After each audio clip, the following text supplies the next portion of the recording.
चलो तो क्या पढ़ा हम लोग को, प्रश्नावली 7.2 है ना। चल देखिए यहाँ पे एक्सरसाइज कितना है हमारा 7.2। क्वेश्चन नंबर कितना है जी हमारा 7 नंबर। चलिए 7 नंबर क्वेश्चन में क्या कह रहा है, ध्यान देना है। कह रहा है कि एक निर्देशांक ज्ञात कीजिए जहां ए बी वृत्त का व्यास है। ध्यान देना, वृत्त समझता है लोग ना, गोलाकृति वृत्त हो गई है, ठीक है।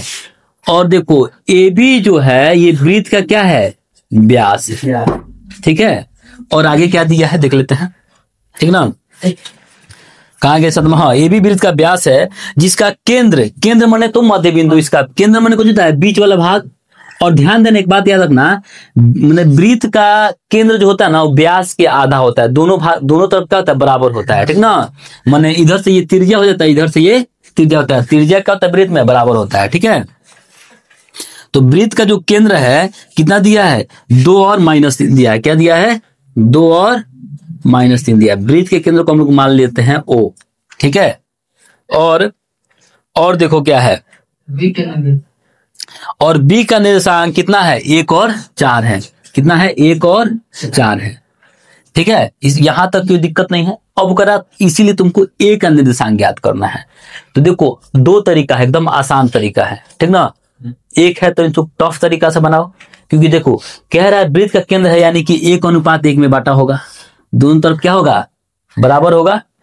लेकिन अगर हम चाहें तो इससे भी आसान तरीके से बना सकते हैं, ठीक ना, मध्य बिंदु वाले फॉर्मूला लगा करके, ठीक है। 2 लाइन में खत्म हो जाएगा, लिख लेते हैं, ठीक है। माना कि A का निर्देशांक क्या, x y, हमको नहीं पता है। अच्छा B का निर्देशांक क्या है जी हमारा, 1 और 4। अब मध्य बिंदु O का निर्देशांक, O का निर्देशांक कितना है जी, 2 और -3 है, दिया ना। हाँ क्या था, मध्य बिंदु का जो मध्य बिंदु O का निर्देशांक निकल गई है।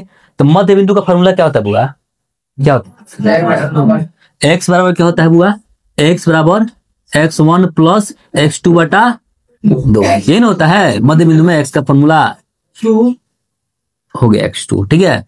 अब बताओ x तो हमारा निकला हुआ है, क्या है, 2 है, बराबर x1 हमारे पास कितना है बुआ, x है। अब प्लस x2 कितना है, 1 है ना, सॉरी 1, अब बटा 2, बटा करके क्रॉस गुना कर लें तो क्या हो जाएगा, x + 1 = 2 दूनी 4, x बराबर क्या हो जाएगा 4 और +2 है तो -2, तो x बराबर कितना हो जाएगा जी, क्या सॉरी 1 है ना, -1 हो जाएगा। तो क्या हो जाएगा यहाँ पे 3, देखो 2 रख कर 3 घटा दी, बताओ कितना खराब है। चलो अच्छा y बराबर क्या होता है जी मध्य बिंदु के लिए, y1 + y2 बटा 2, y1 + y2 बटा 2। चलो y1 कितना है हमारे पास, y ये है, ठीक ना। अब प्लस y2 कितना है मेरे पास, 4 है, अब बटा 2। अब हमको पहले से y पता था क्या, -3, तो -3 हम लोग रख लिए, ठीक है ना। अब y1 में क्रॉस गुना कर लें तो क्या हो जाएगा, y + 4 = 3 दूनी -6, तो y = क्या हो जाएगा, -6 या प्लस तो माइनस में 4, y = क्या हो जाएगा, माइनस का 10 हो जाएगा, ठीक है। तो बताओ A का निर्देशांक निकल गया, x और y का वैल्यू निकल गया, तो हम लिख देंगे A का निर्देशांक क्या हो जाएगा जी, = क्या हो जाएगा, 3 और -10 आंसर। सिर्फ यही का पूछ रहा था, कुछ पूछ रहा था क्या, और कुछ पूछ रहा था, नहीं पूछ रहा था। तो हो गया ये वाला जी, इसको छाप लो सब, ठीक ना।